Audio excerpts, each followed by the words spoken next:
Hello everyone, আমি গিয়েছিলাম বেড়াতে আমার পিসির বাসায় এবং এই ব্লগটি ছিল অনেক দিন আগের, বাট এডিটও করা হয় নাই, সেজন্য আপলোডও করা হয় নাই। এবং গিয়েছিলাম শ্রী শ্রী মহালক্ষ্মী মন্দিরে, এবং এই মন্দিরটা কিন্তু অনেক বেশি বড় আর অনেক বেশি সুন্দর ছিল, দেখতেই পারতেছেন।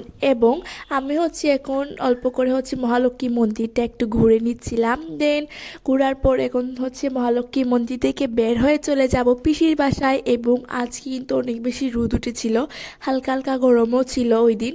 পাশে আসার পর একটু শুয়ে পড়েছিলাম, তারপরে বিকালের দিকে চলে গিয়েছিলাম ছাদে, এবং ছাদে যাওয়ার পর একটু দোলনার মধ্যে বসে একটু ভিডিও করে নিচ্ছিলাম, বেশ ভালো লাগতেছিল। তারপরে ছাদ থেকে বাসে আসার পর এদিকে দেখি গাইজ মালপোয়া ভাজাবে, ওই জন্য মালপোয়ার ইয়েটা তৈরি করা হয়েছে। এখন কড়াইয়ের মধ্যে দেওয়া হচ্ছে গাইজ, মানে খুব সুন্দর করে ফুলেছে, একদম ফুলকো ফুলকো মালপোয়া, ইয়েস। সো এখন এই মালপোয়াটা আমি খেয়ে নিচ্ছি। এই ছিল আজকের একটা ছোটোখাটো ব্লগ। সো টা